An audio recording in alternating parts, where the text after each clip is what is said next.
기도하시겠습니다. 은혜가 풍성하신 아버지 하나님, 오늘 이 밤도 저희를 불러주시니 감사합니다. 그 부르심에 응답함으로 저희가 나왔사오니 우리 가운데 하나님께서 말씀하여 주시고 또 크신 은혜를 부어 주시옵소서. 이 시간 또 예물 드린 손길이 있으니 받아주시고 예물이 쓰이는 곳마다 아버지 하나님의 영광만 드러날 수 있도록 일하여 주시옵소서.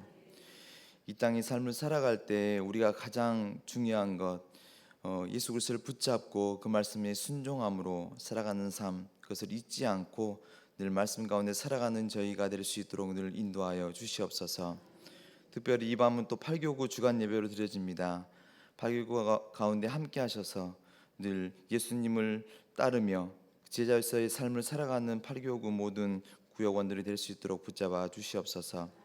특별히 이 시간 찬양했던 우리 부부 중창단 8교구의 찬양처럼 늘 예수 그리스도로 충만하며 늘 우리를 긍휼히 여기시는 그 은혜의 주님 앞에 늘 나아가는 자들이 될 수 있도록 인도하여 주시옵소서. 다시 오실 예수님의 이름으로 기도드립니다. 할렐루야. 아멘. 저도 한번 해봤습니다. 예. 미국의 큰 대형 쇼핑몰의 창업자인 아마존의 제프 베이조스가 이런 말을 한 적이 있습니다. 많은 사람들이 위기의 시대를 지내면서 10년 후에 세상이 어떻게 달라질까, 또 어떻게 무엇이 변화가 될까라는 것에 많은 관심을 갖는다는 것입니다. 그러나 사람들은 정작 10년 후에도 변하지 않는 것, 본질적인 문제에 대해서는 생각하지 않는다는 것이죠.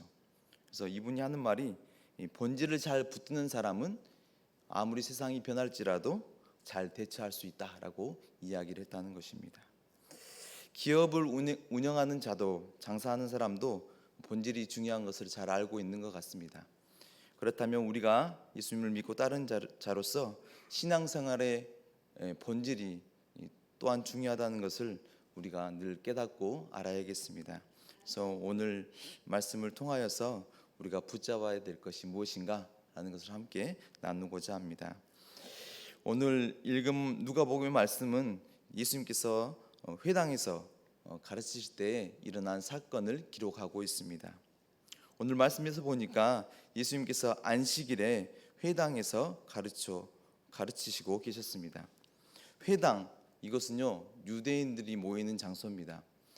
언제부터 이것이 생겼는가? 역사학자들은 아마 바벨론 포로기 정도부터라고 이야기를 합니다. 왜냐하면 그들이 이제 포로로 잡혀갔잖아요.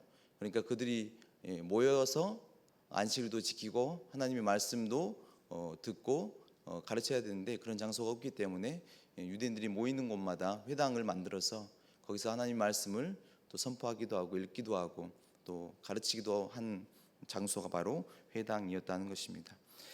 복음서에 보면 예수님께서 늘 유대인의 회당에 가셔서 그들에게 또 말씀도 읽고 가르쳐 주시는 장면들이 많이 나오는데요. 오늘도 그 장면 중에 한 이야기입니다. 그런데 오늘 예수님께서 그곳에서 한 여자를 보게 되십니다. 오늘 본문의 11절에 우리 말씀을 한번 같이 다시 한번 읽었으면 좋겠습니다. 시작. 18해 동안이나 귀신 들려 앓으며 꼬부라져 조금도 펴지 못하는 한 여자가 있더라. 아멘. 오늘 예수님이 보게 된 한 여자는요 18해 동안 귀신 들려서 앓았던 그런 여자라고 오늘 말씀하고 있습니다. 앓았다, 앓으며 라는 오늘 말은요 헬라어로 원래 원어의 의미는 병 그리고 연약이라는 의미를 가지고 있습니다. 그러니까 이 여자는 귀신에 들려서 귀신 때문에 병을 앓고 아픈 여자라고 오늘 소개하고 있는 것이죠.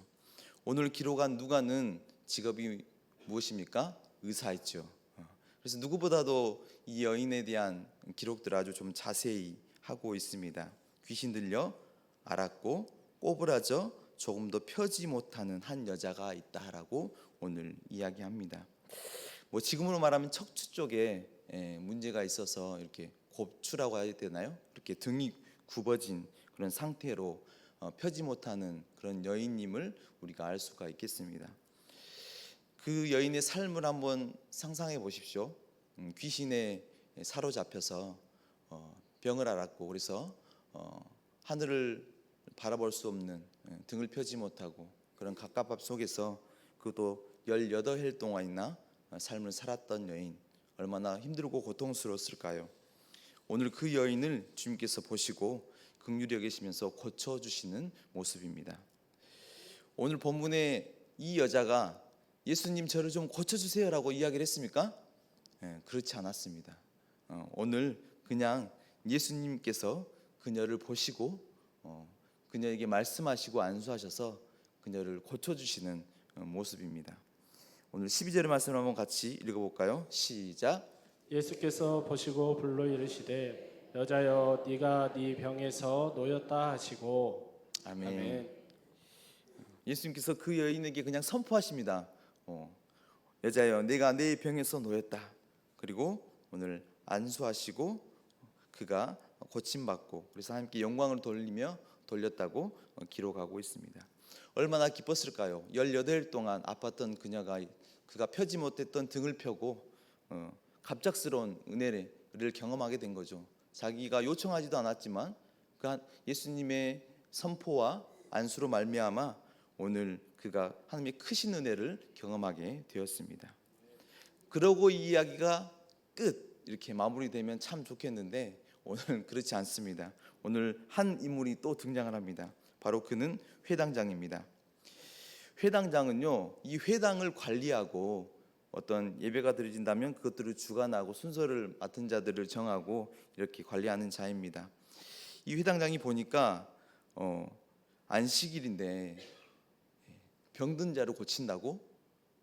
이것은 안식일을 어긴 건데? 라는 생각을 갖게 되었던 것 같습니다. 오늘 말씀에서 보니까 회당장이 안식일에 병 고치는 것을 분내어 무리에게 이야기했다고 이야기합니다. 일할 날이 엿새가 있으니 그동안에 와서 고침을 받을 것이요 안식일에는 하지 말 것이라 라고 이야기를 했다는 겁니다.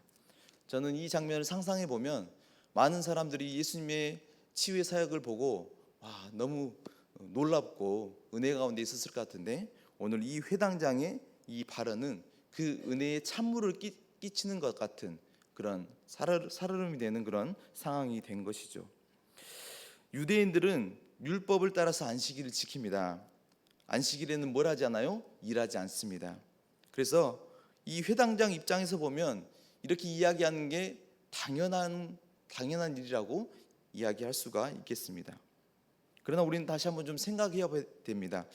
이 회당장의 분냄이 안식을 향한 태도가 정말로 바른 것인가?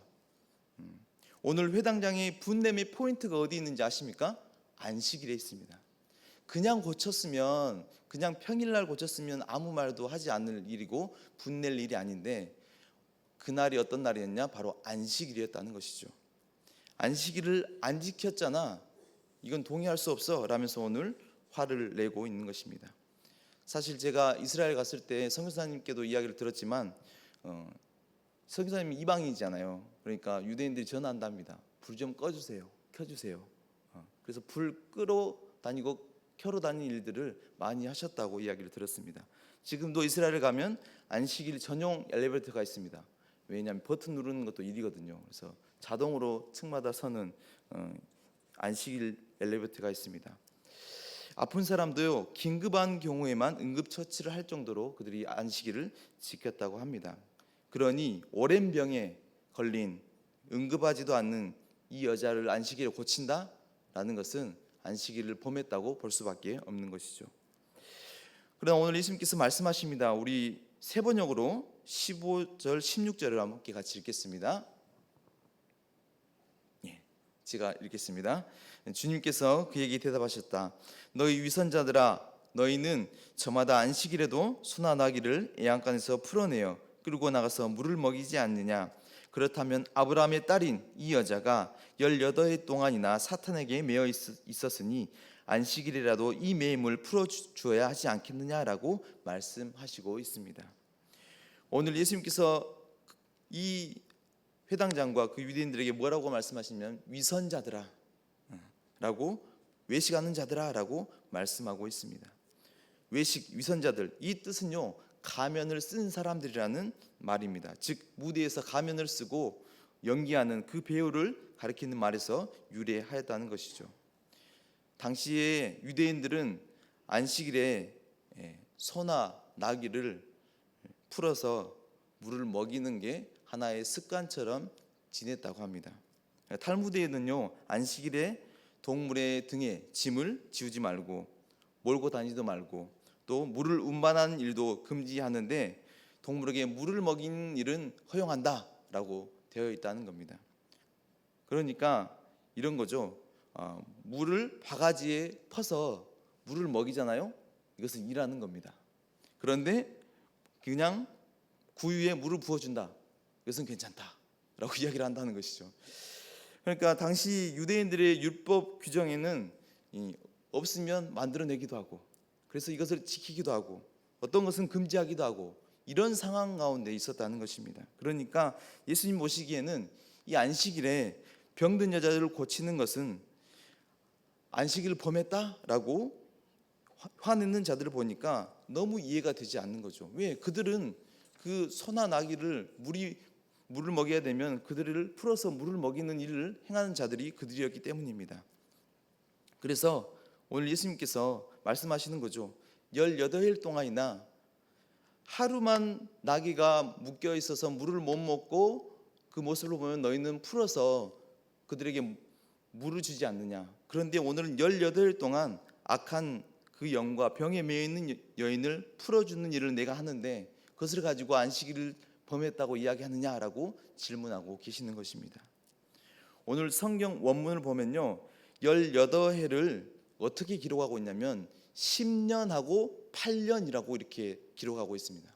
이게 무슨 말이냐면 10년을 넘어서 8년까지 귀신에 잡혀 있고 병에 힘들어하는 이 여자를 긍휼히 여기지 아니하고 이 구원받은 사건을 귀하게 여기지 않는 그들을 향하여서 어떻게 너희들이 그렇게 할 수 있냐, 외식하는 자들이라고 오늘 꾸짖고 계신 모습이 오늘 예수님의 말씀인 것입니다.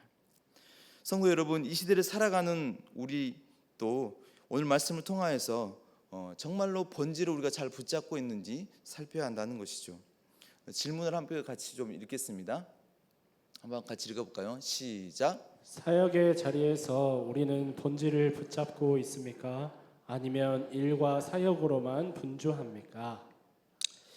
오늘 예수님께서 안식일에 행하신 치유의 사역은 안식일의 본질을 보여주는 사건입니다. 안식일의 본질을 회복하시는, 그리고 본질을 붙잡는 그런 사건인 것입니다.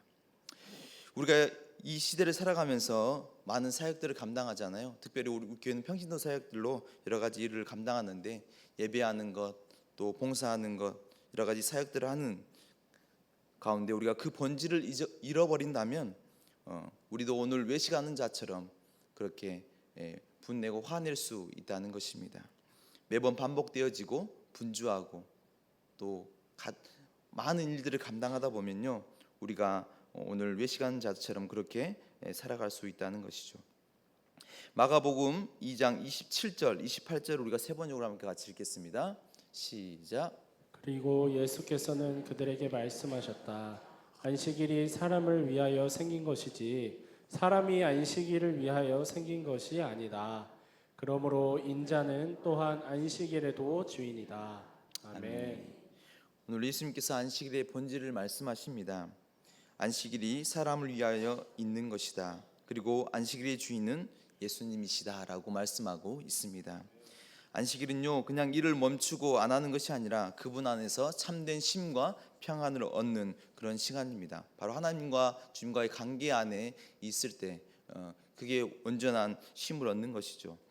우리가 사역하고 일하는 거 정말 중요합니다. 감당하는 거 귀합니다. 그러나 우리가 그 일을 할 때 본질적인 면을 잃어버리고 놓치게 된다면 그냥 우리가 사역만 하는 사람이 될 수가 있다는 것입니다. 오늘 회당장처럼 그냥 자신의 어떤 불편함 때문에 화를 내는 자가 될 수가 있다는 것이죠. 안식일의 본질은 오늘 주님이라고 말씀하십니다. 안식일에 오늘 치유의 사건의 주체가 누구세요? 우리 주님이십니다. 그 여자가 요청하지도 않았어요. 그런데 오늘 주님께서는 그를 고쳐주시고 왜 이런 일을 행하시는가 우리가 질문해 본다면 바로 누가가 이것을 이야기하기 위한 것입니다. 바로 이 땅에 우리 예수님께서 우리의 구원자로 오셔서 우리 가운데 놀라운 은혜를 베풀어 주신 그 이야기를 하고자 오늘 이 사건을 통하여서도 말씀하고 있다는 것입니다. 그래서 사단에 매여서 18일 동안 아픈 여인에게 정말로 참된 자유와 평안과 쉼을 허락하시는 모습이 오늘 본문에 기록되어 있다는 것이죠. 오늘 이 사건은 정말로 참된 안식을 그 여인에게 주는 진짜 안식일이 어떤 것인가를 보여주시는 사건이라고 우리가 볼 수가 있는 것이죠. 저는 목사로서 늘 은혜와 사역이라는 가운데 저는 서 있다고 저는 생각합니다. 제 친구는 이렇게 이야기합니다. 창노가 너는 목사로서 늘 은혜 가운데 있으니까 참 좋겠다라고 이야기를 하죠. 그러나 저는 막상 이 사역 가운데 있으면서 은혜와 일 가운데 저는 늘 이 균형을 맞추기 위해서 노력하고 근심하는 자입니다. 왜냐하면 우리가 은혜 가운데 살아가는 게 맞잖아요. 사역자라면 당연히 그래야 되겠잖아요. 그런데 저는 또 일을 직접 실행하고 해야 되는 상황이기 때문에 잘못 자칫하면 저에게 은혜가 없고 뭐만 있어요? 일과 사역이 있을 수 있는 자리가 바로 이 자리라는 것입니다. 그래서 저도 치열하게 은혜와 이 사역의 균형을 맞추고 늘 은혜 가운데 사역하려고 그 본질이 무엇인가를 늘 붙잡으려고 하는 자리가 저의 자리이기도 합니다. 성도 여러분, 우리가 이 땅의 삶을 살아가면서 우리가 어떤 일을 할 때 또 사역들을 할 때 가장 중요한 것은 뭐예요? 그 일의 본질을 붙잡는 것입니다. 그것이 기본이고 기초가 되는 것이고 가장 중요한 것입니다. 그래서 오늘 말씀을 통하여서 그 본질을 놓쳤다면 회복함으로 하나님 앞에서 늘 승리하는 분들이 되시기를 소원합니다. 두 번째 질문입니다. 한번 보여주실까요? 함께 읽어볼까요? 시작. 하나님의 일하심에 우리는 어떻게 반응하는 자가 되어야 하는가요? 믿음으로 반응하는가요?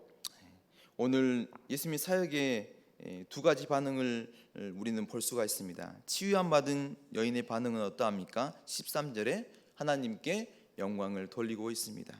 그러나 오늘 이 예수님의 치유의 사역 앞에서 회당장은 어떻게 합니까? 분을 내고 있습니다. 왜 안식일을 흐트리는가? 왜 안식일을 지키지 아니하는가라고 이야기하고 있다는 것입니다. 오늘 예수님이 행하신 이 사역에 명확하게 두 반응으로 나누어지고 있다는 것이죠. 안식일에 은혜를 입은 자는 함께 영광을 돌려드리고 있고, 회당을 관리하는 회장장 입장에서는 어떻게 보면 자기의 사역들을 흐트리는 모습으로 보여줄 수가 있다는 거죠. 왜 갑자기 이 회당장에서 안식일에 그런 일을 행해? 라면서 불편함 가운데 그는 분노하였다는 것입니다. 우리에게 행하신 구원의 사역, 여러 가지 예수님께서 하신 일들을 바라볼 때 우리는 어떻게 그것을 반응합니까? 오늘 여인처럼 함께 영광을 돌립니까? 아니면 어떤 일들이 내 마음대로 안 되어서 우리는 혹 우리의 예측을 벗어나서 분노하고 있지는 않습니까?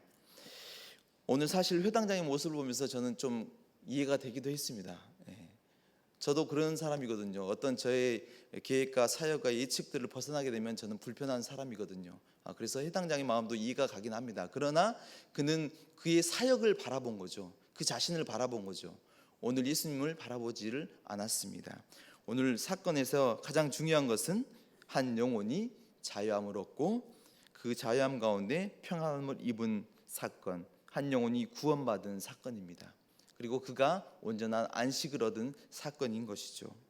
그래서 결국은 우리의 사역과 우리 모든 하나님의 일하심 앞에 우리는 결론적으로 하나님 바라보고 하나님께 영광 돌리는 삶의 반응을 해야 된다는 것입니다. 고린도전서 10장 31절의 말씀을 같이 함께 읽겠습니다. 시작. 그런즉 너희가 먹든지 마시든지 무엇을 하든지 다 하나님의 영광을 위하여 하라. 아멘. 아멘. 오늘 말씀을 통하여서 회당장처럼 나 자신의 모습을 바라보거나 나의 모든 사역들을 붙잡는 것이 아니라 영혼을 붙잡고 하나님을 붙잡고 우리 주님을 붙잡아서 늘 함께 영광 돌리는 삶을 살아가며 믿음으로 반응하는 분들 되시기를 소원합니다. 아멘. 기도하겠습니다. 은혜가 풍성하신 아버지 하나님을 또 감사합니다. 오늘 주신 말씀 은혜가 된 것이 있다면 늘 붙잡게 하여 주시고 그 말씀 붙잡고 살아가는 저희가 될 수 있도록 도와주시옵소서. 우리가 본질을 잃어버리고 혹 다른 것에 집중하여 살아갔다면 오늘 말씀을 통하여서 다시 한번 기본으로 기초로 본질을 붙잡는 저희가 되어서 예배와 모든 전도와 기도와 모든 사역들을 행할 때마다 우리에게 허락하신 그 사역장에서 본질을 붙잡음으로 늘 승리하는 저희가 될 수 있도록 인도하여 주시옵소서. 우리 자신과 나의 성향과 나의 계획들 안에서 모든 것들을 바라보는 것이 아니라 하나님의 시각으로 하나님이 기뻐하시는 그 영혼과 하나님의 마음으로 사역들을 바라봐서 모든 것들로 하나님께 영광 돌려드리는 그렇게 믿음으로 반응하는 자들이 될 수 있도록 인도하여 주시옵소서. 다시 오실 예수님의 이름으로 기도드립니다. 아멘.